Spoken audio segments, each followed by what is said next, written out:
বলেন এই ক্ষমতা আল্লাহর ওলিদেরকে নবীদেরকে দিয়েছে কে? সময় কম, কথা বলতে হবে বেশি। আবার আসেন, তাহলে আল্লাহর হাবিব সাল্লাল্লাহু আলাইহি সাল্লামের বিবি মা আয়েশা বলে, আল্লাহর হাবিব মক্কা বিজয়ের আগে এক সময় আল্লাহর হাবিব চেহারাটা মলিন অবস্থা বের হয়ে গেলেন, কিছুক্ষণ পরে আবার হাস্যোজ্জ্বল চেহারায় আসলেন। আমি জিজ্ঞাসা করলাম, মা আয়েশা বলে, ইয়া রাসূলুল্লাহ, আগে দেখলাম এক রূপ, এখন আরেক রূপ, এখন হাস্যোজ্জ্বল চেহারা, ঘটনা কি? আমি আমার আল্লাহকে বললাম, মাওলা, আমার পিতামাতাকে কবর থেকে জিন্দা করে দাও। আমার আল্লাহ আমার দোয়া কবুল করেছে, তারা জীবিত হয়েছে, আমি তাদেরকে কালেমা পড়িয়েছি, আমি আবার দোয়া করেছি, তারা তাদের কবরে ফিরে গিয়েছে। একটু জোরে বলেন না সুবহানাল্লাহ। ঈসা আলাইহিস সালামের ক্ষমতা বেশি না আমার নবীর ক্ষমতা বেশি? ঈসা আলাইহিস সালাম একটা মানে, নবীরটা মানতে গেলে অ্যালার্জি খাইজানি, এ কথা বলে না কেন, ঠিক কি না? মুসা আলাইহিস সালামের যুগে এক বাতিজা সাসারে মেরে লেস। এই যে সূরা বাকারা কেন নাম হয়েছে? বাকারা যে গরুর নামে কেন সূরা? হ্যাঁ, মুসা আলাইহিস সালামের যুগে লাগছে গন্ডগোল। আমার আল্লাহ বলেন, মুসা তুমি ডাইরেক্ট বললে তো মানতে পারে না, ও মানতে পারে। আসল ঘটনা কে? বাতিজা মাইরা আরেক বেচারার ঘরের সামনে হালাই দিয়ে গেছে লাশ, মানে ওই লোক যেন আসামি হয়। আসলে কিন্তু এই লোক জানে না, বেচারা ঘুমাই রয়েছে ঘরে, সকালবেলা দেখে লাশ তার বাড়িতে, গন্ডগোল লেগে গেছে। আমার আল্লাহ বলেন, অমুক অমুক অমুক অমুক লাল, অমুক অমুক কালার, এক কালার, অন্য কোনো ভিন্ন কালার নাই, এমন একটা কালারের গরু এনে গরুটা জবে করে ওখান থেকে কিছু মাংসের টুকরা রক্ত ওই ব্যক্তি, ওই যে চাচা, তার শরীরে ফেলে দিবে, নিক্ষেপ করবে। সেই বলবে তারে আসলে কে মারছে। মরা মানুষটাই বলে দিবে তাকে কে মারছে। তারপরে গরু কিনতে গেছে, এই গরুটা ছিল এক এতিম বাচ্চার, মা অনেক কষ্ট করে বড় করেছে।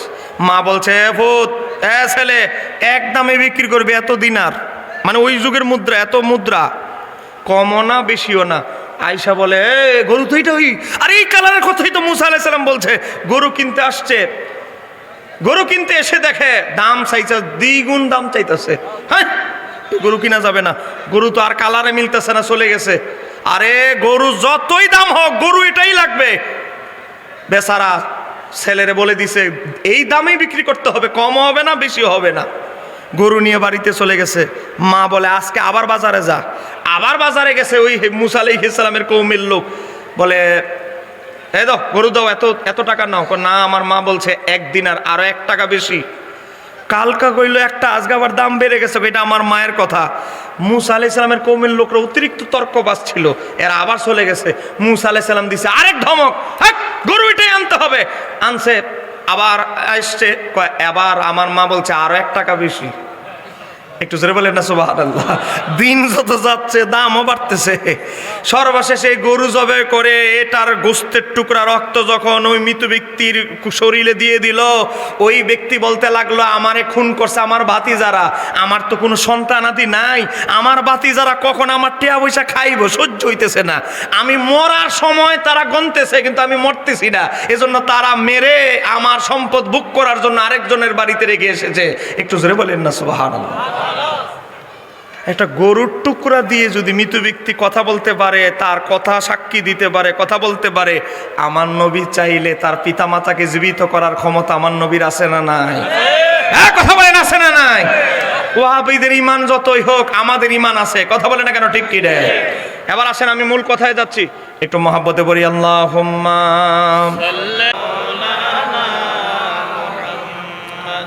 সম্মানিত হাজিরিন, আমার আল্লাহ কোরআনে বলছে, কদ আফলাহা মান তাযাক্কা, যে কলবকে পরিশুদ্ধ করেছে সেই হলো সফল, সেই জান্নাতি হবে। একটু জোরে বলেন না সুবহানাল্লাহ। আমি সময় কম, 20টা মিনিট কথা বলবো, একটু সুযোগ দেন। আসেননি বাজার? ঘুম আসলে চা আছে পর্যাপ্ত, চিন্তা করেন না।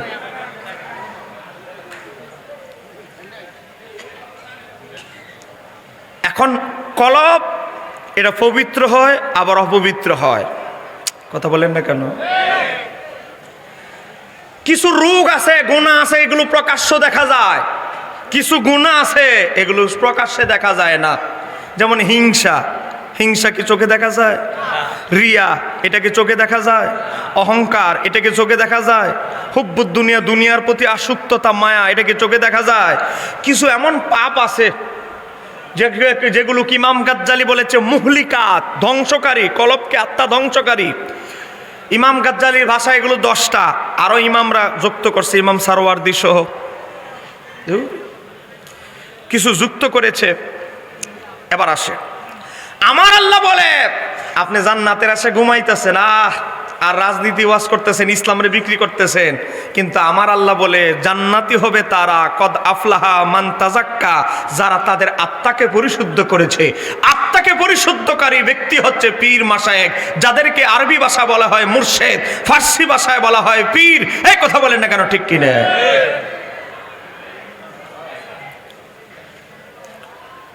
এবার আসেন, এই আয়াতের ব্যাখ্যা খুঁজতে হবে, কিভাবে আপনি আপনার আত্মাকে পবিত্র করবেন। বুঝেন, আমার ওয়াজ বুঝতে হবে, 20টা মিনিট সূক্ষ্মভাবে বুঝেন। আমাদের আত্মা ছিল আলমে আরোহায়, বলেন আমাদের আত্মা ছিল আলমে, পবিত্র ছিল না অপবিত্র? পবিত্র, পবিত্র ছিল। এই পবিত্র আত্মা আপনার দেহের ভিতরে যখন এসেছে, পাপ কাজ করতে করতে এই পবিত্র আত্মাকে করে ফেলেছে অপবিত্র। কথা বলে হযরত হুযায়ফা ইবনে ইয়ামান বলে, মানুষ যখন একটা গুনাহ করে, কলবের ভিতরে একটা কালো ছিদ্র পড়ে, একটা দাগ পড়ে, আবার আরেকটা গুনাহ পড়ে, যে তওবা করে নাই, পরিষ্কার করে নাই, জিকির করে নাই, আবার আরেকটা দাগ পড়ে, এভাবে যখন কালো হয়ে যায়, তখন আর তার নিয়ন্ত্রণে সে থাকে না, সে থাকে শয়তানের নিয়ন্ত্রণে। আর এর জন্য আউলিয়ায়ে কেরাম বলে, একজন বাবা আজকে হার্ভার্ড বিশ্ববিদ্যালয়ে যান, অক্সফোর্ড বিশ্ববিদ্যালয়ে যান, ঢাকা বিশ্ববিদ্যালয়ে যান, এই কলবে যে শয়তান বসবাস করে, এই কলবের থেকে যে শয়তান ওয়াসওয়াসা দেয়, শয়তান যে আমাদেরকে কুমন্ত্রণা দেয়, শয়তান যে আমাদের জন্য ফাঁদ বিস্তার করে, শয়তান থেকে আমরা কিভাবে বাঁচবো, শয়তান যে আমাদের এত বড় শত্রু, এটা নিয়ে ঢাকা বিশ্ববিদ্যালয় কোনো বিশ্ববিদ্যালয়ে পড়ানো হয় না। শয়তান থেকে কিভাবে বাঁচবো, শয়তানকে কিভাবে প্রতিহত করব, একটা বিশ্ববিদ্যালয়ে এটা প্রশিক্ষণ দেওয়া হয়। এটা হচ্ছে কামেল পীরের দরবার, কামেল পীরের সোহবত। চিৎকার দিয়ে বলতে হবে ঠিক কিনা? অথচ আল্লাহ কোরআনে এত জায়গায় বলছে প্রকাশ্য শয়তান তোমাদের প্রকাশ্য শত্রু, অথচ আলিয়া মাদ্রাসায় বলেন, কওমি মাদ্রাসা বলেন, বিশ্ববিদ্যালয়ে বলেন না, শয়তান থেকে বাঁচার, ধোঁকা বাঁচার, শয়তান আমাদের কলবে কি ধরনের কুরূপ জাগ্রত করে, এগুলো থেকে বাঁচার শিক্ষা নাই। এই জন্যই অরিজিনাল শিক্ষা থেকে আমরা দূরে সরে গেছি। এই কথা বলে না কেন, ঠিক কিনা? এই বিষয়ে আমি অল্প কয়েকটা কথা বলবো। এর আগে আপনাদেরকে ঘোষণা দিচ্ছি, আমার লেখা একটা বই, সহজ পদ্ধতিতে সহি নামাজ শিক্ষা। একদল নামাজ পড়ে এভাবে, একটু আগে যে হুজুর বলে গেল আছে না, এদের নাম হলো কি হাদিস, বলেন না কি হাদিস? ওই যে এই যে আপনার একটা বই দেখাই, বই লিখেছে রাসূল সাল্লাল্লাহু আলাইহি সাল্লামের সালাত, আব্দুর রাজ্জাক বিন ইউসুফ, পৃষ্ঠা নাম্বার 63। এ দেখেন লিখেছে, মসজিদের দেওয়ালে, আপনাদের মহল্লায় মসজিদ আছে না নাই? এ ভাই উঠতেছেন কে রে, বাইরে এক কাপ চা দে রে। কেউ ভাই? আচ্ছা বুঝছি, 1 নম্বরে হলে তাড়াতাড়ি যান, 2 নম্বর হলে আরো তাড়াতাড়ি যান। বলেন আপনাদের প্রত্যেকের মহল্লায় মসজিদ আছে না নাই? মসজিদে আমরা যখন লিখি, ডান দিকে আল্লাহর নাম, বাম দিকে নবীর নাম, কি লিখতেছে? মসজিদের দেওয়ালে পাশাপাশি আল্লাহ ও মুহাম্মদ লেখা এবং নকশা আঁকা। কয়টা শিরকি আকীদা। শিরিক বুঝেননি? শিরিক মানে যে শিরিক করে সে মুশরিক হয়ে যায়। আপনারা আর কেউ মুসলমান না, কারণ আপনাদের মহল্লার মসজিদে ডাইন দিকে আল্লাহর নাম, বাম দিকে নবীর নাম আছে। এখন আমাদের শায়েখ আহলে হাদিস ফতোয়া দিয়ে দিছে, আপনারা একজনও মুসলমান না, সব মুশরিক হয়ে গেছেন। একটু জোরে বলেন না নাউজুবিল্লাহ। আজকে ফতোয়া শুরু হয়ে গেছে। আজকে ফতোয়া, শিরিক ফতোয়া কত সস্তা হয়ে গেছে। আজকে এই ইসরায়েল আমাদের মুসলমানদের ভূখণ্ড দখল করেছে। কথা বলেন, এদিক দিয়ে যুদ্ধ বিরতির নাম দিছে ঠিক, কিন্তু লেবাননে আবার আক্রমণ। আজকে গাজায় মুসলমানদের ফিলিস্তিন আক্রমণ করেছে ইসরায়েল, আজকের কথা বলছি। এদিক দিয়ে যুদ্ধবিরতির নাম দিয়া আক্রমণ, কিন্তু এদের বন্ধ নাই। মনে রাখতে হবে, এই ইহুদিরা আগেও আমাদের শত্রু ছিল, এখনো শত্রু। কথা বলেন না কেন, ঠিক কিনা? কিন্তু আরবের রাষ্ট্রপ্রধানরা নারী আর মদ আর সিনেমা হল কিভাবে সংখ্যা বাড়ানো যায় এই নিয়ে ব্যস্ত আছে, আর সব বেদিনদের সাথে গোপনে গিয়ে আতাত মিটিং। এই কথা বলেন না কেন, ঠিক কিনা? আমি বলবো, এই কথিত আহলে হাদিসের আজকে কথা কথা শিরিক, কালেমা নিয়ে শিরিক, নবীন, এই যে আমরা এই যে কালেমা লা ইলাহা ইল্লাল্লাহু মুহাম্মাদুর রাসূলুল্লাহ বলে, এটা নাকি কোথাও নাই। এখানে প্রমাণ পাবেন শবে বরাত, শবে মেরাজ, 32 রকমের নফল নামাজ, বিশেষ করে মহিলাদের যে পার্সোনাল অনেক মাসালা, মাসিক বাচ্চা হওয়ার পর কতদিন পরে নামাজ পড়তে পারবে, বিশেষ করে শবে বরাত সহ বিভিন্ন তারাবি নামাজ কয় রাকাত, সব বিষয় আছে। একাদশ অধ্যায়, এই অধ্যায়টা খুব ইম্পর্টেন্ট। এই বিষয়ে আমরা গাফেল। আপনার জাদু আক্রান্ত হয়েছেন, কিভাবে আপনি নিজেকে দম করে কিভাবে হেফাজত করবেন? আপনার বাচ্চাকে জিনি আক্রমণ হয়েছে, রাতের 2টা বাজে কি পড়বেন? আপনার বাচ্চার বদনজর হয়েছে, জ্বর এসে গেছে, আপনি কোনগুলো পরে দম করবেন, ফু দিবেন, জানেন না। খালি ফোন হুজুরে খুঁজি, নিজে কিছু শেখার চেষ্টা করি না। সব এখানে আছে। একটা নামাজ শিক্ষা বই আপনাদের প্রত্যেকের পরিবারে এই বাতিলপন্থীদের জবাবে আপনারা ঘরে রাখতে পারেন, মাত্র 200 টাকা। সম্ভব হলে যারা মাইকের আওয়াজ শুনছেন, একটা বই নেবেন। একটা বই বিক্রি করলে আমার 40 টাকা লাভ। এটা আমার লাভ নয়, এটা আমার একটা বড় খেদমত, আপনারা নেবেন। আর একটা বই আছে আহলে সুন্নাত ওয়াল জামাত কারা, এটা আকিদা, এটা আমল। আহলে সুন্নাত ওয়াল জামাত কারা, হুজুর আসতেছে, হুজুরকে নিয়ে আসেন। এখানে 45টা আকিদা পাবেন। আমরা যে নবীকে বিশ্বাস করি, হায়াতুন নবী, নারায়ে তাকবীর। আর একটু আসতে হবে না, আরো জোরে হবে, নারায়ে তাকবীর, নারায়ে রিসালাত। প্রধান বক্তার আগমন। শেষ করে দিচ্ছি। ঠিক আছে, আসবে, আওয়াজ হবে না। এখানে 45টা আকিদা দেওয়া আছে। আমরা যে পীর ও কামেলের কদমবসি করি, এরা বলে শিরিক। নবীর হায়াত নবী বিশ্বাস করি। আমরা যে ঈদে মিলাদ নবী পালন করি, মিলাদ কেন করি? জানাজার পরে দোয়া চলবে কি চলবে না? এরপরে নবীর নাম শুনে চুমু খাওয়া যাবে কিনা? নবী হাসরে শাফাত করতে পারবে কিনা? নবী কি মূর্খ উম্মি ছিল? এই বিষয়ে প্রায় 45টা আকিদা, ঈদে মিলাদ নবী সহ অনেক আকিদা আছে। 150 টাকা দাম, নামাজ শিক্ষা 200 টাকা। আপনারা নেবেন, কারো সম্ভব হলে আপনারা নেবেন। সম্মানিত হাজিরিন, আমি 1 মিনিটে শেষ করে দিচ্ছি, যেহেতু হুজুর চলে এসেছেন। এবার আসেন, আল্লাহর হাবিব সাল্লাল্লাহু আলাইহি ওয়াসাল্লাম ইরশাদ করেছেন, মনোযোগ এদিকে। ছেলে যাবে, আপনারা উঠবেন না একজনও, তাহলে বই বিক্রির দরকার নেই, এটা আমার ব্যবসা নয়। আল্লাহর হাবিব সাল্লাল্লাহু আলাইহি ওয়াসাল্লাম বলেছেন, তলাবুল ইলমি ফারিদাতুন আলা কুল্লি মুসলিম। প্রত্যেক মুসলমানের জন্য এলেম শিখা ফরজ। এখন ফরজ তো কত এলেমই আছে, তো কোন এলেম শিক্ষা ফরজ? ইমাম গাজ্জালি আজ থেকে 950 বছর আগে তুলে ধরেছেন, সব এলেম সর্ব অবস্থায় শিখা ফরজ নয়। যেমন আপনি ফজরের নামাজ, সকাল ফজরের ওয়াক্ত যখন হবে, ফজরের নামাজ কিভাবে পড়বেন, কিভাবে করবেন, এটা জানা ফরজ। হজ আপনার উপরে ফরজ হয়েছে, হজে যাবেন, হজের নিয়ম জানা তখন ফরজ। জাকাত আপনার উপরে ফরজ হয়েছে, জাকাত যখন দিবেন তখন জাকাতের বন্টনের নিয়ম জানা ফরজ। কিন্তু একটা ফরজ যেটা 24 ঘন্টা আপনার জানা থাকতে হবে, সেটা হচ্ছে হাদিসের ভাষায় আল ইহসান, আর আমরা যেটাকে বলি তাসাউফ। এই ইলমে তাসাউফ আত্মার পরিশুদ্ধতার জ্ঞান। শয়তান আপনাকে হিংসার ওয়াসওয়াসা দিবে, শয়তান আপনাকে কলবের বিভিন্ন খারাপ খাহেশ জাগ্রত করবে। এই খারাপ কুরূপগুলো দমন করতে, কুরূপগুলো কিভাবে দমন করবেন, এই বিদ্যা জানা আপনার জন্য সর্বাবস্থায় ফরজ, ফরজে আইন। কারণ যে কোনো মুহূর্তে শয়তান আপনার কলবের ভিতরে এগুলো ওয়াসওয়াসা দিতে পারে। যে কোনো বিদ্যা, আপনি জোহরের নামাজ পড়বেন কালকে, জোহরের ওয়াক্ত যখন হবে তখন আপনার উপরে ফরজ হয়ে গেছে জোহরের নামাজের সম্পর্কে জানা, জোহর কয় রাকাত, কিভাবে পড়তে হবে, সময় অনুসারে ফরজ হয়। আপনার সম্পত্তি আছে, কিভাবে বন্টন করবেন আপনি জানবেন যখন সম্পদ আছে। আপনি হজের মাসালা জানবেন যখন হজ ফরজ হয়েছে। জাকাত দিতে হবে যখন জাকাত ফরজ হয়েছে। কিন্তু ধনী গরিব নির্বিশেষে সবার একটা জিনিস জানতে হবে, যেটা হলো তাসকিয়ে নফস, যেটা হলো ইলমে তাসাউফ, যেটাকে বলা হয় হাদিসের ভাষায় আল ইহসান। ইমাম গাজ্জালি বলে এই জ্ঞান শিখা সবার আগে ফরজে আইন, ফরজে আইন। না হলে বহু মুফতি শয়তানের কাছে ধরা খাবে, বহু মুহাদ্দিস শয়তানের কাছে ধরা খাবে। কারণ শয়তানের প্রতিরোধ বিদ্যা না জানলে যে কোনো মুহূর্তে মুফতিও শয়তানের কাছে ইমান বিক্রি করে ফেলবে। এই কথা বলেন না কেন, ঠিক কি না? সম্মানিত হাজিরিন, হুজুর চলে এসেছেন। আমি আপনাদেরকে বলবো লিফলেট করতে, আমি ইল্লা মিল্লাতান ওয়াহিদাতান, তবে একটা দল ছাড়া। তো 73-এর ভিতরে যদি একটা দল ছাড়া বাকিগুলো জাহান্নামে যায়, তাহলে কি বোঝা গেল? 72 দল যাবে কোথায়? জাহান্নামে। আমি বলতেছি না, নবী বলে গেছে। খুলে দেখো তিরমিজি 2641। ইন্টারনেটের যুগ, সার্চ দিলে পেয়ে ফেলবেন।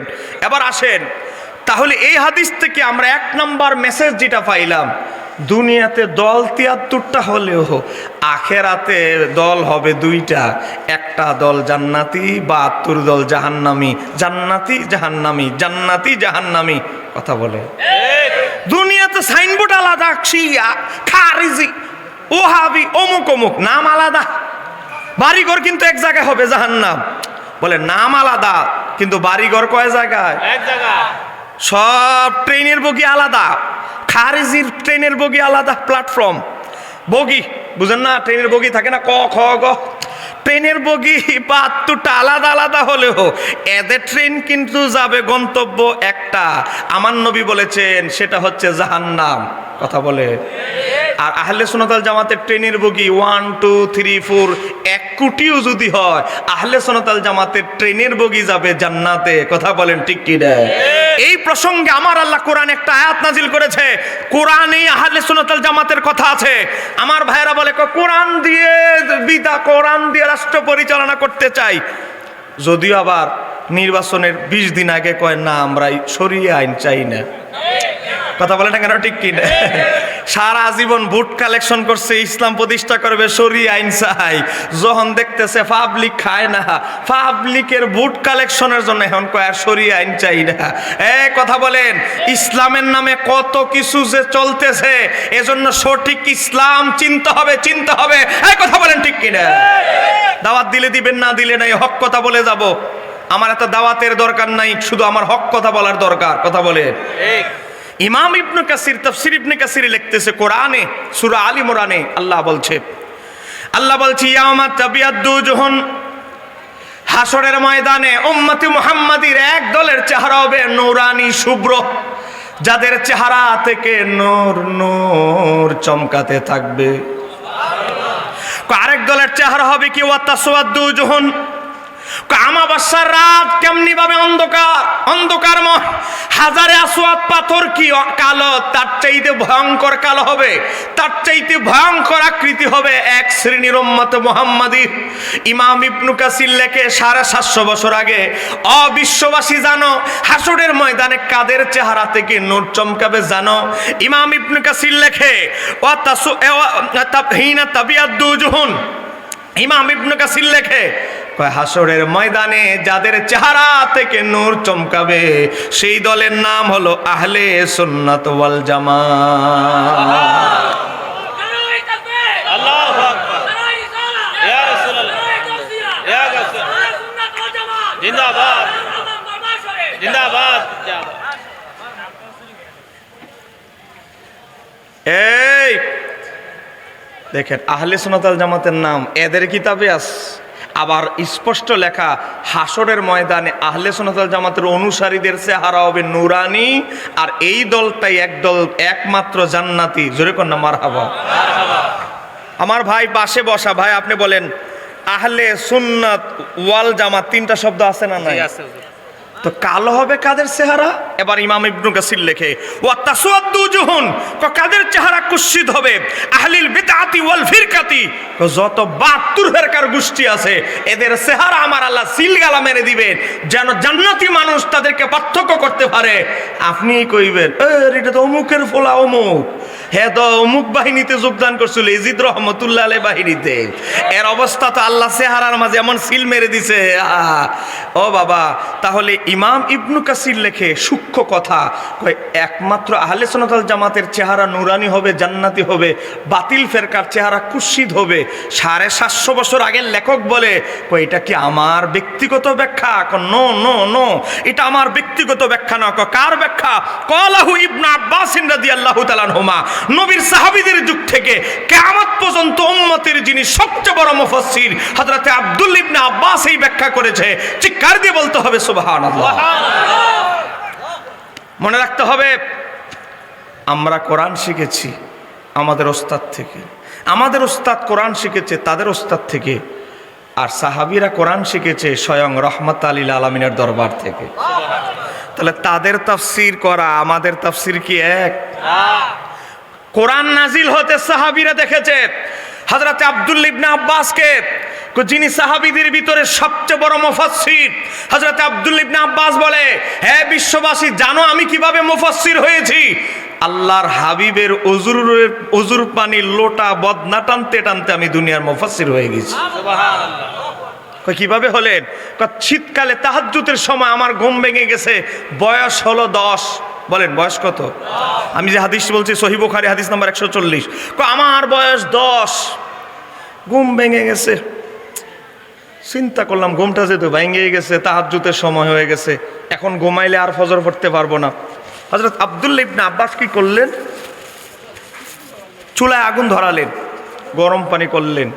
চিন্তা করতেছে, আমি যদি একটু গরম পানি করে আমার নবীর জন্য নিয়ে যাই, এই শীত, কি শীত, আমার নবী যদি আমার ফুটানো গরম পানি পায়, গরম পানি দিয়ে উজু করে, নবী যদি খুশি হয়, খুশি হবেন কে? আল্লাহ। বলেন বয়স কত? 10। এই বাচ্চারা দেখো ওস্তাদের খেদমতের কত গুরুত্ব। ওস্তাদের খেদমত করলেও বাচ্চারা ভয় পায়। কিছু মাদ্রাসা আছে সুন্দর সুন্দর বাচ্চা দেখলে বলৎকারী করে। বলেন বাস্তব না অবাস্তব? সব তাদের মাদ্রাসায়, সব তাদের মাদ্রাসায়। কথা বলেন ঠিক কিনা? কিছুদিন পর পর এক একটারে জুতা দিয়ে বাইরে বাইরে বিদায় করে।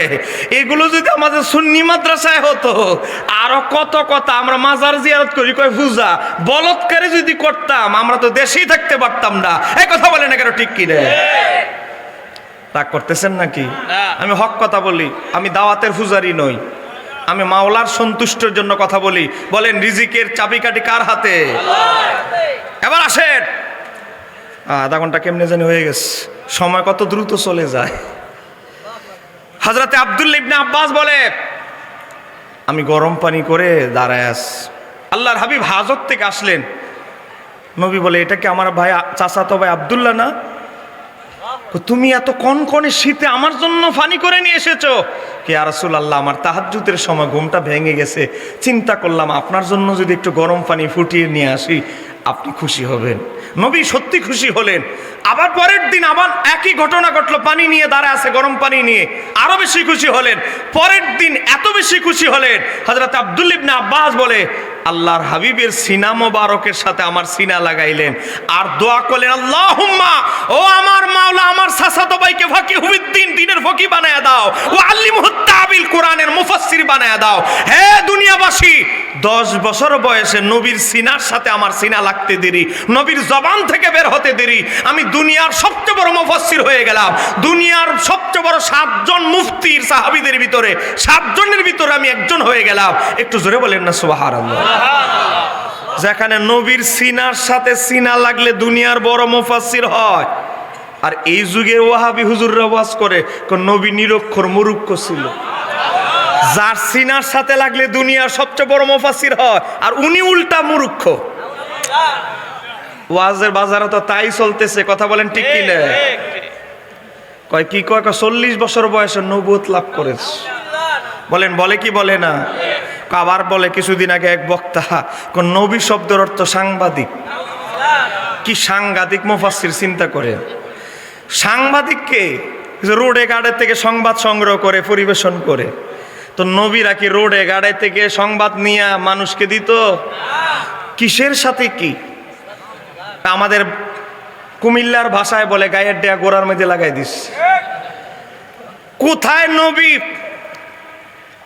এ বাবা, সময় খুবই কম, আধা ঘন্টা চলে গেছে ফুর উপরে, আর 1 ঘন্টা সময় ফামুনি বাজার।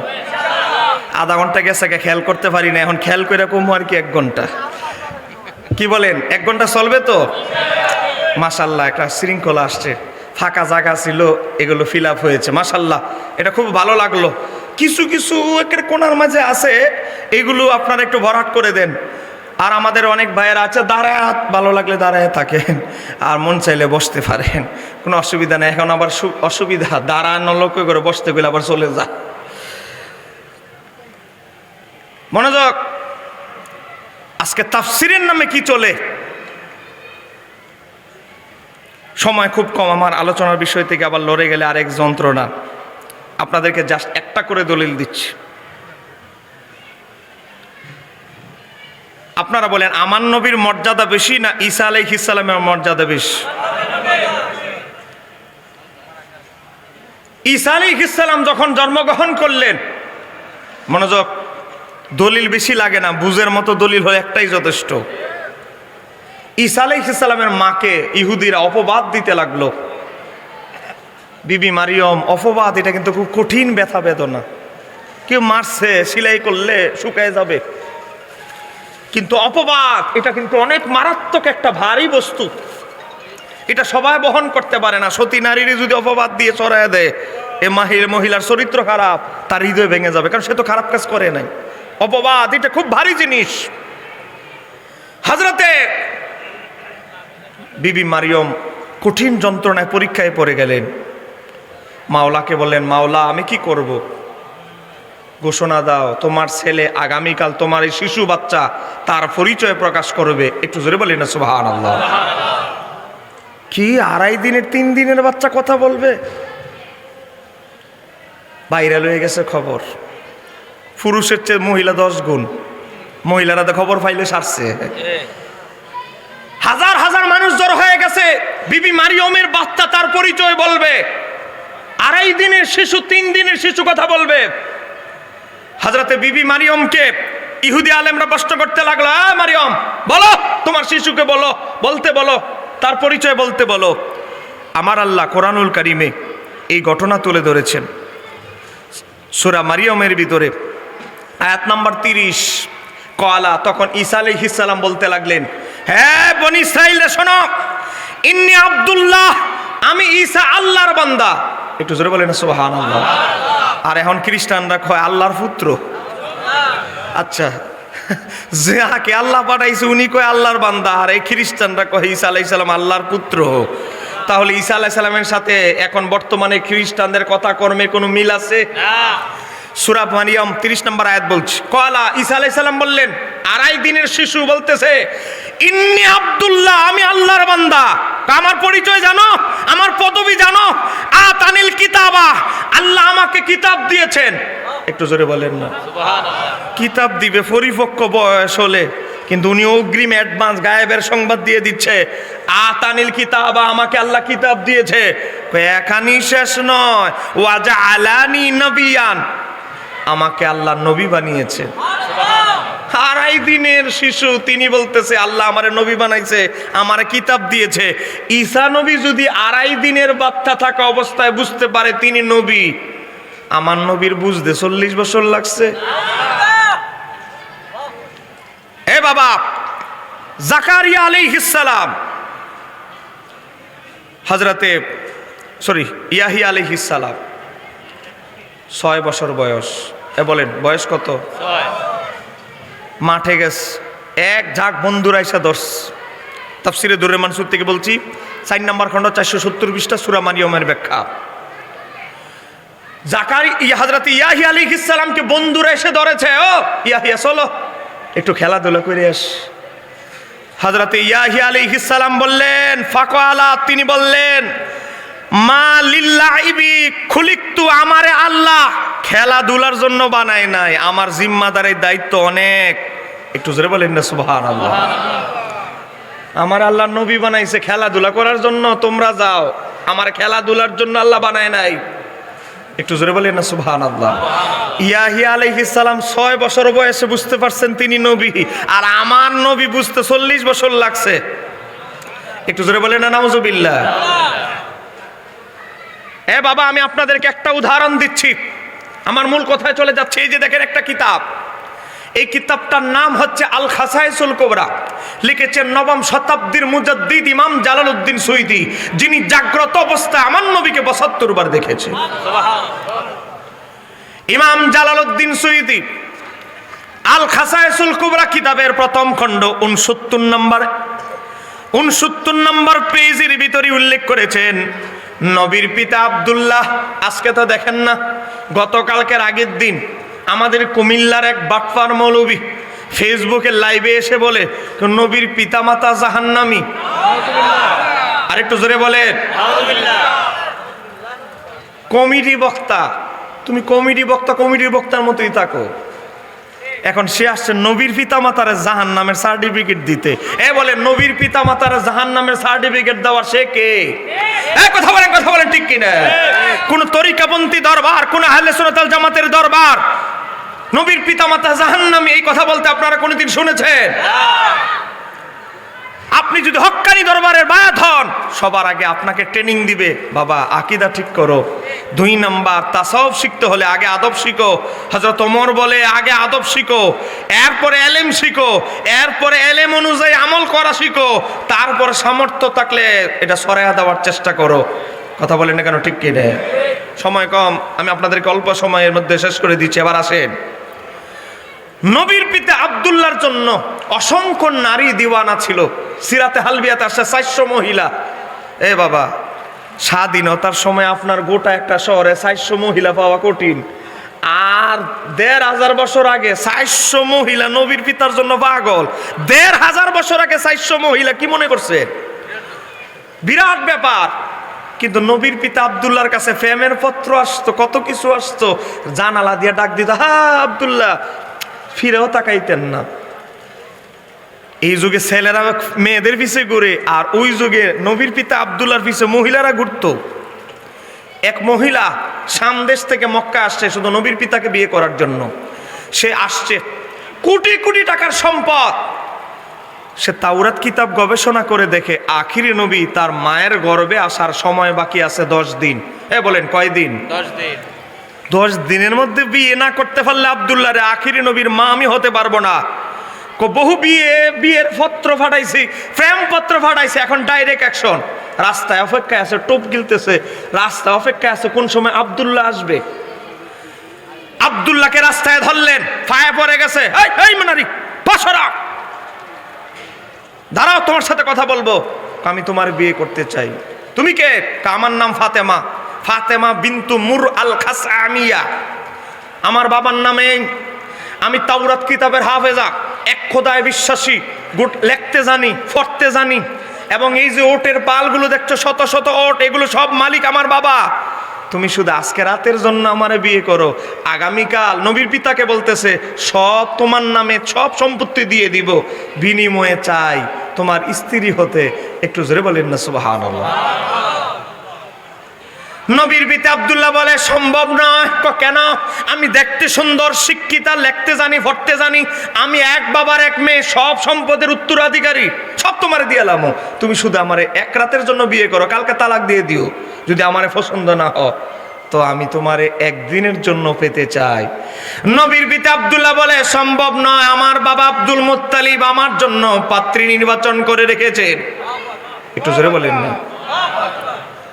নবীর দাদা আব্দুল মুত্তালিব আল্লাহকে বললেন, মাওলা, আমার ছেলে আব্দুল্লাহর জন্য কে ভালো হবে, তাকওয়াবান মহিলা হবে, সেই মহিলাটা তুমি নির্বাচন করে দাও আমার পুত্রবধূকে।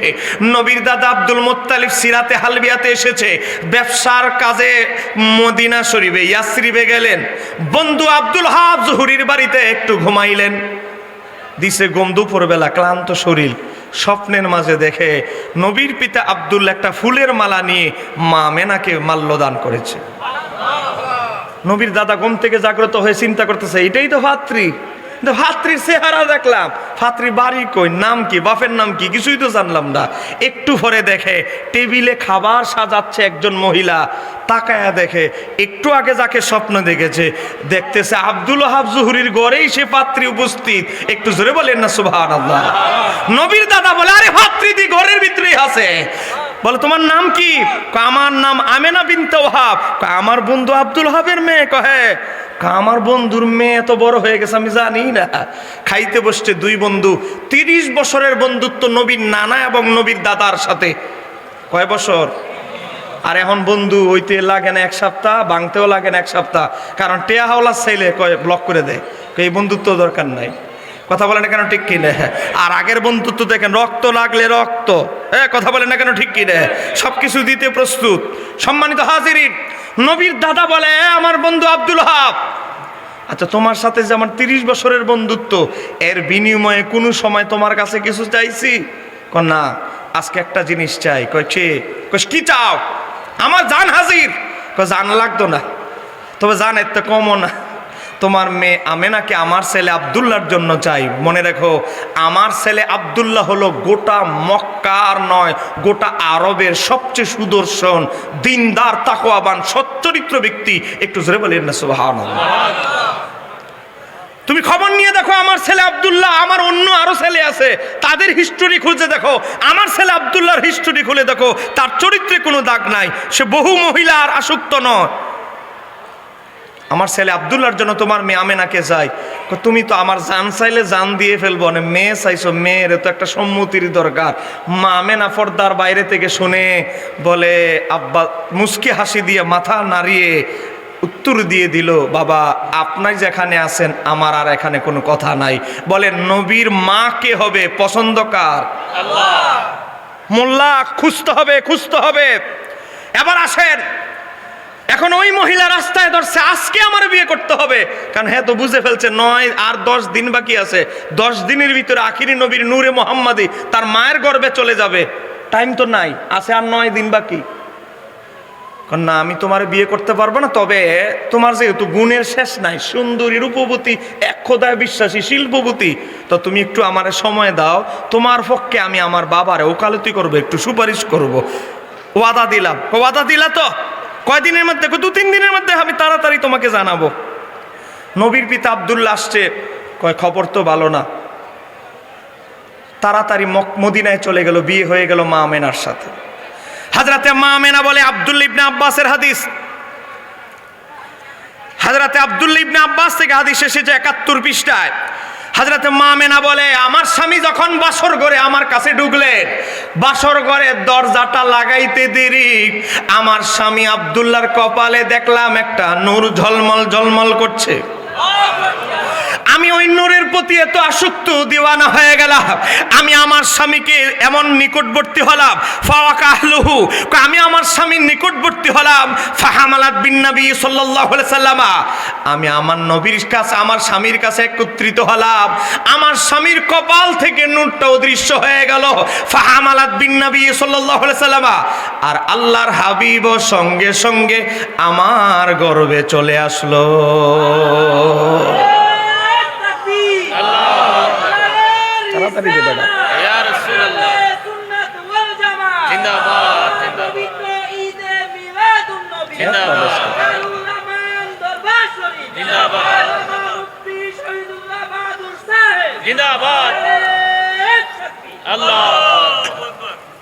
বিরক্ত হচ্ছেন নাকি আপনারা?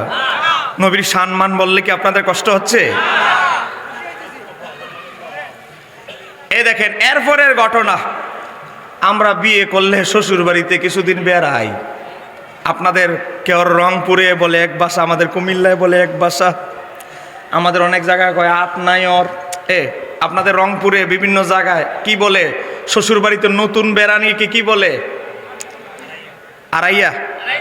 আড়াই দিন। আচ্ছা যাক, যাই বলেন আর কি একটা। নবীর পিতা আব্দুল্লাহ শ্বশুর বাড়িতে কয়েকদিন বেড়ায়, মক্কায় চলে আসছে। চিন্তা করতেছে, অবাগী নারী, বিয়ে তো করতে পারলাম না, অন্তত একটা সান্ত্বনা, পুরস্কার তো দিতে হবে। আল্লাহর হাবিবের পিতা ওই নারীর বাড়িতে গেলেন, কিতাব এসেছে ফালাম্মা রাজা ইলাইহা, তার বাড়িতে গেলেন, গিয়া দরজা নক করছে, দরজা খুলছে। দরজা খুলে ওই নারী বলে, অমানান্তা, আপনি কে? নবীর পিতা আব্দুল্লাহকে শুক্রে 8 দিন আগে আমার পায়ে পড়াছিল আমার বিয়া করতা। আমি নিজের থেকে জিজ্ঞাসা করলাম, তুমি কেমন আছো? এখন বলো অমানান্তা, তুমি কে? তুমি কি আমার সাথে মজা করতেছ? তুমি আমার চিনো না? না, তোমার তো আমি চিনি না। আমি তো সেই ব্যক্তি। নবীর পিতা আব্দুল্লাহ সালাক, ডাইরেক্ট নাম না কয়ে ঘুরায় উত্তর দিতেছে, কলা আনাল্লাদি ওয়াদাত্তু কি, আমি সেই ব্যক্তি যে তোমার ওয়াদা দিছিলাম, হয়তো বিয়ে করব, না হলে সান্ত্বনা পুরস্কার এসে বুঝাই দিয়ে যাব, আমি সেই ব্যক্তি। কলা তুই নারী বলে, লাম আনতা হুয়া, না না না, তুমি আগের আব্দুল্লাহ হতে পারো না, আগের আব্দুল্লাহ হতে পারো না। নবীর পিতা আব্দুল্লাহ বলে, কেন আগের আব্দুল্লাহ হতে পারি না? আমার নাকগুলো কানগুলো সব তো আগের মতোই আছে, কেন আমি আগের আব্দুল্লাহ নই? ওই নারী বলে, তুমি আগের আব্দুল্লাহ নও, কারণ হচ্ছে ওয়ালা ইন কুনতা যাকা, আগের আব্দুল্লাহ যখন আমার কাছে আসতো লাকাদ রাআইতু বাইনা ইনাইকা নূরান, আগের আব্দুল্লাহ যখন আমার সামনে দাঁড়াতো তার দুই চোখের কপালের মাঝখানে নূরান নূর দেখতে পাইতাম। মারাহু আলান, এখন আর সেই নূর তোমার কপালে দেখতে পাচ্ছি না। সত্যি করে বলো, তোমার সাথে যে আমার মাঝখানে 10 দিন দেখা হয় নাই, এর মাঝখানে কি তুমি বিয়া সেরে লাইছো? তুমি ঠিকই ধরছো। কেমনে বুঝলা? তোমার কপালের নূর অদৃশ্য হয়ে তোমার স্ত্রীর গর্ভে চলে গেছে। বলো তোমার স্ত্রীর নাম কি? আমার স্ত্রীর নাম আমেনা বিনতে ওয়াহাব। হযরত সাদ ইবনে আবি ওয়াক্কাসের রওয়ায়াত, আমার ভাই আছে ভাই সাদ ইবনে আবি ওয়াক্কাস, ঠিক আছে, আশারা মুবাশশারার একজন। হযরত সাদ ইবনে আবি ওয়াক্কাসের রওয়ায়াত এসেছে, ওই ফাতেমা নামক ইহুদি মহিলা বলে, তাওরাত কিতাবের হাফেজা, গোটা তাওরাত তার সিনার মাঝে মুখস্থ। ওই ইহুদি মহিলা বলে, এ আব্দুল্লাহ, তোমার স্ত্রী আমেনার সাথে দেখা হলে বলে দিও, বি আমেনা তা আমেনারে বলিও, লি তালিদান্না মালিকাত, আমেনা তুমি দুজাহানের বাদশা মালিকান, দুজাহানের বাদশাকে গর্ভে ধারণ করেছো। একটু জোরে বলেন না সুবহানাল্লাহ। এখন আপনারা বলেন, নবীর পিতা আমার নবী যে আল্লাহর হাবিব, আল্লাহর নবী, নবীর পিতা জানছে কি জানে নাই? জানছে কি জানে নাই? নবীর মা জানছে কি জানে নাই? দেখেন, ইমাম সুয়ুতী আল খাসায়েসুল কুবরা উল্লেখ করেছে, নবীর দুধ মা হালিমাতুস সাদিয়া নবীকে যখন ভয় আতঙ্কে নিয়ে আসলো, নবীর মা আমেনা উত্তর দিল, আপনি আমার ছেলেকে নিয়ে ভয় পাচ্ছেন, শয়তানের কোনো ক্ষমতা নাই আমার ছেলেকে স্পর্শ করার। একটু জোরে বলেন না সুবহানাল্লাহ। কতটুকু ইয়াকিন ছিল যে আল্লাহর হাবিব তার মায়ের কবরে কাঁদতে কাঁদতে বুক বাসিয়ে ফেলেছেন, সাহাবীরাও কান্নাকাটি করেছেন। আজকে সেই নবীর মাকে যারা বলে জাহান্নামী, আমি বলবো, তুমি যে জাহান্নামী তুমি নিজের পরিচয় প্রকাশ করছো। এই কথা বলে না কেন, ঠিক কিনা? একটা কিতাব আছে আকীদার নিবরাস, সেই কিতাবে এসেছে একজন বড় আলেম আল্লামা মোল্লা আলী কারি, তিনি একটা কিতাব লিখেছেন রেসালা, ছোট, নবীর পিতামাতা জাহান্নামী। একটু জোরে বলেন না নাউজুবিল্লাহ। এই কিতাব বাজারে ছেড়ে দিয়েছে। এই এক সপ্তাহ পরেই হযরতে ইমাম ইবনে হাজার হাইতামি মক্কি, ওনার উস্তাদ, স্বপ্নে দেখেছে আল্লাহর হাবিব একটা উঁচু ভবন থেকে মোল্লা আলী কারিরে ধরতেছে, উঁচু ভবন থেকে ঢিল মেরে ফেলে দিচ্ছে, আবার তুলতেছে, আবার ফেলে দিচ্ছে। এই স্বপ্ন থেকে জাগ্রত হয়ে চিঠি লিখেছে, মোল্লা আলী কারি বরাবর তাড়াতাড়ি আমার কাছে দেখা করো, তুমি কি এমন কোন কিতাব লিখেছো যার দ্বারা নবী কষ্ট পেয়েছে? আমার দিলে বলে, ওই যে নবীর পিতামাতার ব্যাপারে যে ফায়সালা কিতাবটা লিখেছি, আমার নবী কষ্ট পেয়েছে, তাড়াতাড়ি তোমার নিজের ফতুয়া সংশোধন করো। তারপরে ইমাম মোল্লা আলী কারি শরহে শিফার ভিতরে লিখেছে, as-সাহাবা বিশুদ্ধ হলো নবীর পিতামাতা ইসলাম গ্রহণ করেছেন, তারপরে আবার তারা কবরে ফিরে গিয়েছেন। একটু জোরে বলেন না সুবহানাল্লাহ। আমাদের ওয়াহাবিদের দাবি, বাতিলপন্থীদের দাবি, কয়েকজনে ইমান আনতে পারে নাই, গড়ির কাটা তার সময় পার হয়ে গেছে, মৃত্যু হয়ে গেছে, এটাকে কি আর ফিরে আনা যাবে সময়? জানো না, আল্লাহর হাবিব সাল্লাল্লাহু আলাইহি সাল্লাম গড়ির কাটাও পাল্টিয়েছেন। হযরত আলী আসরের নামাজ পড়তে পারে নাই, হযরত আলীর জন্য সূর্য টাইম শেষ, দিন শেষ, আবার দিন টেনে পিছনে ছেড়ে দিয়েছেন, পিছনে এনে দিয়েছেন। সেই ক্ষমতা মুজিজা আমার নবীকে দিয়েছেন কে? আল্লাহ। আরেকটু জোরে বলেন, দিয়েছেন কে? খুঁজে দেখো, খুঁজে দেখো। আল্লাহ ঈসা আলাইহিস সালাম শুধু মানুষ জিন্দা করেছেন এমন নয়, ইমাম কুরতুবী কিতাবের নাম আত-তাসকিরা, সে কিতাব ইমাম কুরতুবী উল্লেখ করেছে, আল্লাহর হাবিব তার জীবদ্দশা জাহিরি হায়াতে 12 জন মৃত ব্যক্তিকে জীবিত করেছেন। জোরে বলেন না সুবহানাল্লাহ। খুঁজে দেখো, খুঁজে দেখো, খুঁজে দেখো। আরে জুলকারনাইনের জীবনী খুলে দেখো। জুলকারনাইন বলা হয়, জুলকারনাইন মানে দুই সিংহের অধিকারী। তো জুলকারনাইন কেন? ওনার নাম কিন্তু জুলকারনাইন না, জুলকারনাইন উপাধি। জুলকারনাইন কেন? এক কওমে দ্বীনের দাওয়াত দিতে গেছে, লা ইলাহা ইল্লাল্লাহর দাওয়াত দিতে গেছে। কওমের লোকেরা রূপার এত বড় হাতুড়ি মতো এত বড় জিনিস দিয়ে এমন সাইডে দিয়ে ডাইন সাইডে এক বাড়ি দিছে, মরে গেছে। মরা মানুষ মনে করে কবর দিয়ে দিছে, মানুষ চলে গেছে।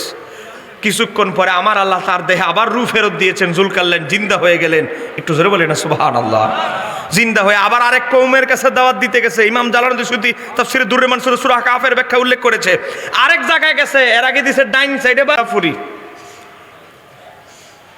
আল্লামা নিজামুদ্দিন নিশাপুরী 850 হিজরি ইন্তেকাল, তিনি লিখেছেন সূরা ইউনূসের 62 নম্বর আয়াতের ব্যাখ্যা করতে গিয়ে তিনি উল্লেখ করছেন, ইন্নাল ওয়ালিয়া, নিশ্চয় একজন আল্লাহর বন্ধু, আল্লাহর ওয়ালি, ইজা মাতা, যখন ইন্তেকাল করে, তাজিদু কুওয়াতুহুর রুহানিয়াতু, আমার আল্লাহ, আল্লাহর ওয়ালির ওই বন্ধুর, আল্লাহর বন্ধুর রুহানি পাওয়ার, কুওয়াত, এত পাওয়ার বাড়িয়ে দেন। কেমন? 70 মাররাতান, 70 গুণ পাওয়ার আল্লাহ তার বাড়িয়ে দেন। শেষ হয়ে নাই। কেমন 70 গুণ? কামা কানাত ফি হায়াতিহি, দুনিয়ার জীবনে যে রুহানি পাওয়ারটা তিনি অর্জন করেছেন সেটার সাথে ফুরুন দিয়ে গুণ দিয়ে 70 গুণ পাওয়ার, বেলায়েতি পাওয়ার, রুহানি পাওয়ার, রুহানি কুওয়াত আল্লাহর ওলিদের মাজারে আল্লাহ তাদেরকে 70 গুণ পাওয়ার বাড়ায়া দেয়। তাহলে এই যে আল্লাহর ওলিরা শুয়ে আছে, ক্ষমতা কম নিয়ে না বেশি নিয়ে? আমি আপনাদেরকে আগেই বলেছি, আমি 1 ঘন্টা আপনাদেরকে কষ্ট দিব। আমি মিথ্যা বানোয়াট গাল গল্প বানোয়াট কথা আমি বলতে পারি না, কারণ আমি লেখক মানুষ। কিতাবে চোখে যা পড়ছি, নিজের হাত দিয়ে যা স্পর্শ করছি, এর বাইরে আমি কিছু বলি না। আরেক হুজুর বলছে আসলে কিতাবে আছে কি নাই, ও শোনা ওয়াজ আমি করি না। চোখে যা দেখেছি, নিজের গবেষণা করে যা পেয়েছি, আমি তাই আপনাদেরকে শোনাবো। আল্লাহ আমাকে কিছু বলার, আপনাদেরকে ধৈর্য ধারণ করে বসে শ্রবণ করার তৌফিক দান করুক। জোরে বলেন আমিন।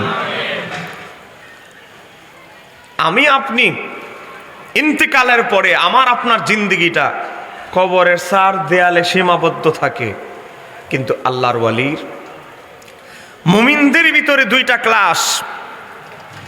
কিছু মুমিন আছে গুনাহ কম, নেক বেশি, আর কিছু মুমিন আছে ইনসানে কামেল, যেমন এখানে যে শুয়ে আছে। তারা সামান্য একটা সগীরা গুনাহ করলে তাহাজ্জুদের সময় কানতে কানতে সূরা জামা ভিজায়ে ফেলে। নিজেদের অতীতের ইতিহাস সব সময় গুনাহকে জিরো রেখে যারা ইন্তেকাল করে তারাই হচ্ছে ইনসানে কামেল, বেলায়েতপ্রাপ্ত ব্যক্তি। কথা বলেন ঠিক কিনা? একজন মুমিন যখন মারা যায় তার অবস্থা কি হয়? আমি কিচ্ছা কাহিনী থেকে বলছি না, হাদিস থেকে বলছি। হাদিসটি নকল করেছেন ইমাম আব্দুল্লাহ ইবনে মুবারক, যিনি ইমাম আবু হানিফার প্রধান শাগরেদের প্রথম 5 জন শিষ্যের একজন। 179 হিজরিতে ইন্তেকাল। হিসাব করে দেখেন, এখন বর্তমান হিজরি থেকে মাইনাস করে প্রায় 1250 বছর আগের ইমাম আব্দুল্লাহ ইবনে মুবারক, উনি ইন্তেকাল করছে যখন 179-তে, তখন 86 তার 6 ইমামের জন্মই হয় নাই। আমি তখনের কিতাবের কথা বলছি, নাম হচ্ছে কিতাবুজ জুহুদ। ইমাম আব্দুল্লাহ ইবনে মুবারক কিতাবুজ জুহুদের ভিতরে হযরতে আব্দুল্লাহ ইবনে আমর ইবনে আস রাদিয়াল্লাহু তাআলা আনহুমা থেকে বর্ণনা করছেন, কয়েকজন মুমিনের জন্য দুনিয়াটা হচ্ছে জেলখানা, আর কাফেরের জন্য হচ্ছে জান্নাত। কথা বলেন। কিছুদিন আগে গত মাসে পৃথিবীর 1 থেকে 10 নাম্বার ধনীর তালিকা প্রকাশ করা হয়েছে, একজনও মুসলমান নাই, সব অমুসলিম। ওই নবীর 1500 বছর আগের হাদিসের বাস্তবতা মিলে গেছে। কথা বলেন। আল্লাহর হাবিব বলে জেলখানা মুমিনদের জন্য, জেলখানা থেকে মুক্ত হলে মুমিনদের কি হয়? স্বাধীন। এই যে আপনি জেলে গেছেন, মনে করেন 5 বছরের জেল, জেল থেকে আপনি বের হয়ে গেলে আপনি কি আর বন্দী না মুক্ত? ওয়াজ বুঝবেন, আমি সময় আপনাদের কাছে 1 ঘন্টা নিয়েছি, ফুয়ের উপরে চলে যাবে। বলেন, জেলখানা থেকে আপনাকে মুক্ত করে দেওয়ার পর আপনি কি আর বন্দী না মুক্ত? মুক্ত মানে আপনি যেখানে মনে চায় যেতে পারবেন, ভিসা পাসপোর্ট থাকলে সারা পৃথিবী ঘুরতে পারবেন। তো মুমিনদের তুলনা দেওয়া হয়েছে জেলখানার সাথে। তো কেন? এই হাদিসের ব্যাখ্যা তো হুজুররা ভুল বলে। হযরতে আব্দুল্লাহ ইবনে আমর ইবনে আস হাদিস বর্ণনা করে, মুমিনদের সাথে জেলখানার তুলনা কেন? এবার আসেন, হযরত আব্দুল্লাহ ইবনে আমর রাদিয়াল্লাহু তাআলা হাদিস বর্ণনা করে, মুমিনদেরকে যখন কবরে দাফন করা হয়, ফাখারাজা মিনহু, তারা তাদের শৃঙ্খল থেকে, বন্দি থেকে মুক্ত হয়ে, কবর থেকে, ফাখারাজা মিনহু, তাদের মাজার থেকে তারা বের হতে পারে। তো বের হয়ে আল্লাহর ওলিরা কি করে, মুমিন ব্যক্তিরা কি করে, ফাজা আলা ইয়াতাকাল্লাবু ফিল আরদি, জমিনের যেখানে খুশি সেখানে তারা ভ্রমণ করতে পারে। কেমনে ভ্রমণ করে, ওয়া ইয়াতাফাসসাহু ফিহা, আরামে। কারণ দুনিয়াতে আপনি ভ্রমণ করবেন, গাড়িতে তেল নাই, গাড়ি চলে না, কথা বলে, ফেটে ক্ষুধা, ফেটে খাবার নাই, শরীরে শক্তি নাই, শরীর চলে না। কিন্তু আল্লাহর ওলিদের ইন্তিকালের পরে তাদের রুহানি পাওয়ার এত বেড়ে যায়, সেকেন্ডের পলকের ভিতরে জাপান, পলকের ভিতরে মরক্কো, পৃথিবীর সূর্যাস্তমিত যাওয়ার রাস্তায় তারা চলে যেতে পারে। একটু জোরে বলা যাবে কি সুবহানাল্লাহ? এটা হলো মুমিনদের কথা, ওলিদের কথা এখনো বলি নাই। আব্দুল্লাহ ইবনে মুবারকের কিতাবুজ জুহুদ হাদিস নাম্বার 597। এবার আসেন ওলিদের কথা। মুমিনদের কথা বললাম যাদের গুনাহ কম, নেক বেশি। এবার আসেন ওলিদের কথা। ওলিদের অবস্থা কি? হযরতে সালমান ফারসি রাদিয়াল্লাহু তাআলা নবীর একজন সাহাবী ছিলেন, নাম শুনছেন আপনারা? যিনি সাহাবীদের ভিতরে সবচেয়ে বেশি দীর্ঘ হায়াত পেয়েছেন। উনি ছিলেন খ্রিস্টান ধর্মের বড় পণ্ডিত, আর আরেকজন হচ্ছে ইহুদি ধর্মের বড় পণ্ডিত আব্দুল্লাহ ইবনে সালাম। দুই ধর্ম থেকে দুইজন আসছে, আবার দুইজনকে নবী বন্ধুত্ব করায় দিলেন। একটু জোরে বলেন না। একজন আসছে খ্রিস্টান ধর্মের বড় আলেম সালমান ফারসি, আর একজন হলো ইহুদি ধর্মের বড় আলেম। আমার নবী বলে, দুইজন দুই ধর্ম থেকে আসছো, তোমরা দুইজনকে আমি ভাই বানায় দিলাম। মৃত্যু পর্যন্ত তাদের ভালো সুসম্পর্ক ছিল। জোরে বলেন না সুবহানাল্লাহ। আমি হাদিসটা বলবো, একটু মহব্বতে দুরূদ শরীফ পড়ি। আল্লাহুম্মা সাল্লি আলা সাইয়্যিদিনা মাওলানা মুহাম্মাদ ওয়া আলা আলি। মাশাআল্লাহ, জোরে হবে পিছনে।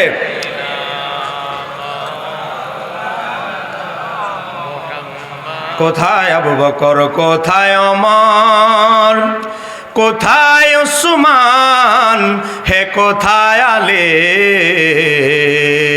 তোমাদের বিহনে আজকের ইসলাম মদিনার প্রাণে যায় গো চলি।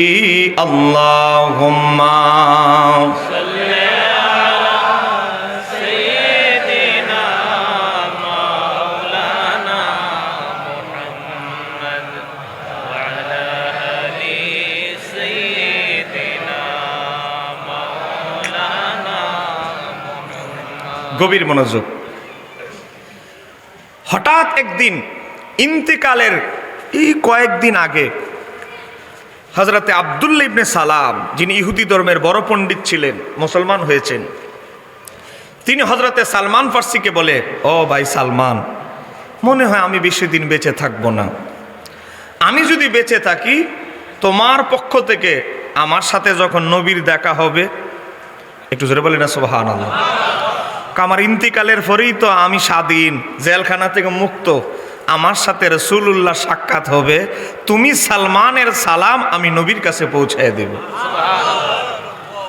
তাকদির তো আমি জানি না, যদি সালমান তোমার ইন্তিকাল আমার আগে হয়, তো তুমি কিন্তু আমার সালাম নবীর কাছে পৌঁছায় দিও। কিন্তু বাস্তবতায় দেখা গেল আব্দুল্লাহ ইবনে সালাম আগে ইন্তেকাল করলেন। যেই দিন ইন্তেকাল করলেন, হযরতে সালমান ফারসি রাত্রেবেলা ঘুমাইলেন, ঘুমের ভিতরে হযরতে আব্দুল্লাহ ইবনে সালামের সাথে দেখা হয়ে গেল। দেরি নাই, ওই দিনেই, ওই রাতেই দেখা হয়ে গেল, দিদার হয়ে গেল।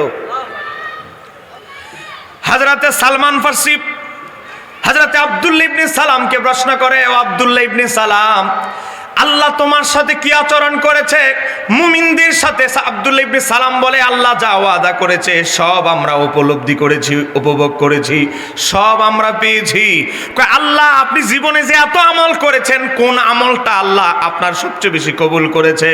হযরতে আব্দুল্লাহ ইবনে সালাম বলে, আমার জীবনের সবচেয়ে পছন্দনীয় আমল আল্লাহর কাছে ছিল, সেইটার নাম হলো তাওয়াক্কুল। জোরে বলা যাবে কি সুবহানাল্লাহ?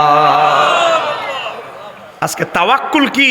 এটা শুধু তাসাউফ শাস্ত্রের তরিকতে সুফিয়ায়ে কেরাম, বুজুর্গানে দিন, পীর মাশায়েখ ছাড়া তাওয়াক্কুলের সঠিক ওয়াজ কেউ করে না। এই কথা বলেন ঠিক কি না? আজকে তাওয়াক্কুল বুঝতে হলে দারুল আমান দরবারে আসতে হবে। কথা বলেন ইমাম গাজ্জালির দর্শনে আসতে হবে। এই কথা বলেন ঠিক কি না? নিজের হুজুর, নিজের দল, পীর মুরিদি, তাসাউফের বিরুদ্ধে সে কি তাওয়াক্কুল বুঝতে পারবে?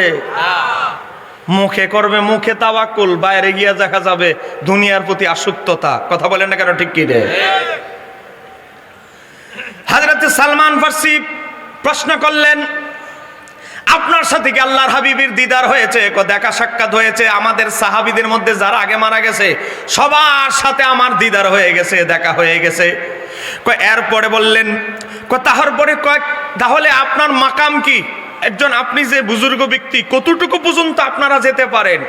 হযরতে আব্দুল্লাহ ইবনে সালাম বলে, সালমান ফার্সি শোনো, একজন ইনসান কামেল বুজুর্গ ব্যক্তির ক্ষমতা সম্পর্কে তোমাকে আমি জানিয়ে দিচ্ছি। প্র্যাকটিক্যাল কবর জগতে আলমে বরজক গিয়ে প্র্যাকটিক্যাল ওয়াজ করতেছে। হযরতে আব্দুল্লাহ ইবনে সালাম বলে, ফাইন্না আরহাল মুমিনিনা, একজন মুমিনের রূহানি পাওয়ার আল্লাহ বাড়িয়ে দেয়। কি হয় মুমিনের রূহকে কি পাওয়ার দেওয়া হয়? তাজহাবু ফিল জান্নাতি হাইসু শাআত, জান্নাত থেকে শুরু করে আল্লাহর আরশে আজিম থেকে শুরু করে একজন আল্লাহর ওলি ইন্তেকালের পরে যেখানে খুশি সেখানে ভ্রমণ করতে পারে। একটু জোরে বলেন না সুবহানাল্লাহ। একদম জান্নাত থেকে শুরু করে সব সাত যেখানে মন চায় একেবারে আনলিমিটেড করে দিয়েছে। যেখানে মন চায় সেখানে তারা ভ্রমণ করতে পারেন। তারা কি করতে পারেন? তাজহাবু, যেতে পারেন। একটু জোরে বলেন না সুবহানাল্লাহ। তাহলে এই হাদিস এসেছে ইমাম আবু দাউদের লেখা কিতাব কিতাবুজ জুহুদ, হাদিস নাম্বার 258। এটা মুসান্নাফে আবি সাহেবা এসেছে। গভীর মনোযোগ। তাহলে আমাদের পাশে যারা শায়িত, তারা আপনাকে এখানে এসে দেখা এটা কিছুই নয়। তারা চাইলে জান্নাত আরশে আজিমে পর্যন্ত ভ্রমণ করার রুহানি ক্ষমতা রাখেন। চিৎকার দিয়ে বলতে হবে ঠিক কিনা? আলোচনার শুরুতে আল্লাহর ওলিদের ফয়েজ ও বরকত নিয়ে দুইটি কথা বলার ইচ্ছা পোষণ করেছি। হুজুর কেবলা আমাকে নির্দেশনা দিয়েছেন এই ফিতনা ফাসাদের যুগে এলমে তাসাউফ, পীরের সান্নিধ্যের মাধ্যমে এলমে তাসাউফ শিক্ষার যে প্রয়োজনীয়তা, সেই সম্পর্কে আমাকে দুই একটি কথা বলার জন্য হুজুর নির্দেশ দিয়েছেন। আমি এই বিষয়ে কিছু ফিতনা ফাসাদের যুগে, এই যুগে বুঝে তো বন্ড ফিরের অভাব নাই, আবার ফির মুরিদির তাসাউফের বিরুদ্ধে শত্রু বাহিনীর অভাব নাই। আমরা এখন দুই দলের মোকাবেলা করতে হচ্ছে, বন্ড ফিরদেরও আবার হক্কানি ফিরদের বিরোধী। কথা বলেন ঠিক কিনা? মনে রাখতে হবে আমাদের কিন্তু বিরোধী শত্রু হলো বেশি, 72 ফেরকা আমাদের বিরুদ্ধে। আমরা হলাম এক দল আহলে সুন্নাত ওয়াল জামাত, আমাদের বিরুদ্ধে হলো 72 দল। কথা বলেন ঠিক কিনা? মনে রাখতে হবে সবার আগে একই ঠিক করতে হবে। আপনি যে আহলে সুন্নাত ওয়াল জামাত করেন, এই দলটা যে জান্নাতি, আমাদের হৃদয়ে সে বিশ্বাস, দৃঢ় বিশ্বাস আছে না নাই? কথা বলেন আছে না নাই? আরে হুজুর কি বলেন, ফেরাওতে নামাজ পড়ে 20 রাকাত আমরাও পড়ি, এত গুতাগুতি ভেদাভেদের কি দরকার? কিছু মিষ্টিবাসী লোক আছে না নাই? ওই একটু আগে আমার সাথে এক মুরব্বি দেখা করছে, আমরা মিলে থাকতে হবে। উনি জামাত ইসলামের কইতেছে এরাও ভালো, আপনারাও ভালো, আপনারা নামাজ পড়েন, আপনারাও হুজুর। সম্মানিত হাজিরিন, কোনো রাজনৈতিক দল বিএনপি আমলিক, আমরা কোনো রাজনৈতিক দলের পক্ষে বিপক্ষে অবস্থান নিয়ে আজকের মাহফিল নয়। কথা বলেন ঠিক কি না? কিন্তু আমার কথা হচ্ছে আমরা যে সঠিক দলের অনুসারী আহলে সুন্নাত ওয়াল জামাত, এই বিষয়ে আমাদের কোনো জড়তা আছে? এই যে আপনাদেরকে আমি একটা কিতাব দেখাচ্ছি, দেখেন এই কিতাবটির নাম হচ্ছে তাফসির ইবনে কাসির, যার অরিজিনাল নাম হলো তাফসিরে কুরআনুল আজিম। লিখেছেন ইমাম ইবনে কাসির। আজকে একদল লোক এভাবে হাত বাঁধে, এই যে হুজুর বললেন, এনাদের নাম হলো আহলে হাদিস। বলেন কি হাদিস? এদের জিহ্বার আগায় একটা শব্দ থাকে, সব সময় লেগে থাকে, তার নাম হলো শিরিক। বলেন তার নাম কি? শিরিক যখন সব জায়গায় ফিট করতে পারে না, 2 নাম্বার শব্দটা ব্যবহার করে বেদাত। কথা বলে না কেন, ঠিক কি না? এরপরে রেগে যখন যায় শব্দ আরেকটা ব্যবহার করে 3 নাম্বার, মাজার ফুজারি। বলেন আমরা কি এই যে আল্লাহর ওলিদের মাজার পূজা করতে এসেছি না জিয়ারত? বাংলা অভিধান ডিকশনারি খুলে দেখেন, ইসলাম এই বাংলা একাডেমি থেকে বের হয়েছে 2024 সালের মুদ্রণ দেখেন, সেখানে কি আছে? পূজা শব্দের অর্থ কি? পূজা মানে আরাধনা, উপাসনা, বন্দিগি। আচ্ছা আপনারা বলেন আমরা কি আল্লাহর ওলিদের উপাসনা বন্দিগি করি না আল্লাহর?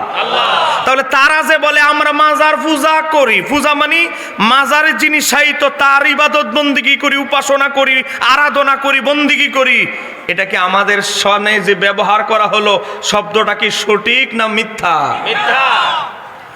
এই আমাদের এই যে মাজার জিয়ারতকে শিরিক বলে ফতুয়া দেয়, ওনাদের সবার মুরব্বী ইমাম ইবনে কাসির, যার এই তাফসীর আমার ভাইয়েরা, বিরোধী ভাইয়েরা বেশি বেশি পড়ে, এই তাফসীরের ভিতরে দেখেন কোন দলটা জান্নাতি, এই প্রসঙ্গে ইমাম ইবনে কাসির এই কিতাবটা লেখা হয়েছে আজ থেকে 750 বছর আগে। জোরে বলেন না মারহাবা। এখনো যারা ঘুমায় আছেন আমি অনুরোধ করব, এই কথাগুলো সব জায়গায়, সব মার্কেটের ওয়াজে পাবেন না। এই ফিতনা ফাসাদের যুগে আমার এই কথাগুলো আপনাদের অনেক প্রয়োজন হবে। খানকার ভিতরে বিভিন্ন জায়গায় ছড়িয়ে ছিটে যারা আছেন, আধা ঘন্টার জন্য আমি তো সুযোগ দিয়েছি, প্রশ্ন থাকলে করবেন। আপনারা ওই বক্তা দাওয়াত দেন নাই, হুজুর কেবলা ওই হুজুর দাওয়াত দেয় নাই যে আপনাদের প্রশ্ন শুনে পর্দা আলগি দিয়ে ফালায় চলে যাব। কারণ আমাদের মাঝে দুর্বলতা থাকতে পারে, আমাদের দলের মাঝে কোনো দুর্বলতা কথা বলেন, আমাদের দলের মাঝে কোনো দুর্বলতা আছে? ইমাম ইবনে কাসির, তাফসীর ইবনে কাসির, এটা 2 নাম্বার খণ্ড। আমি যদি ভুল তথ্য দেই আমার ভাই আছে, ঠিক আছে ভাই? 2 নাম্বার খণ্ড, সূরা আলী ইমরান 106 নাম্বার আয়াত। মনে রাখবেন আমার নবী বলেছে, তিরমিজি 2641 নাম্বার হাদিস, আমার নবী বলেছে বনি ইসরাইল 72 দলে বিভক্ত হয়েছে, আমার উম্মত 73 দলে বিভক্ত হবে।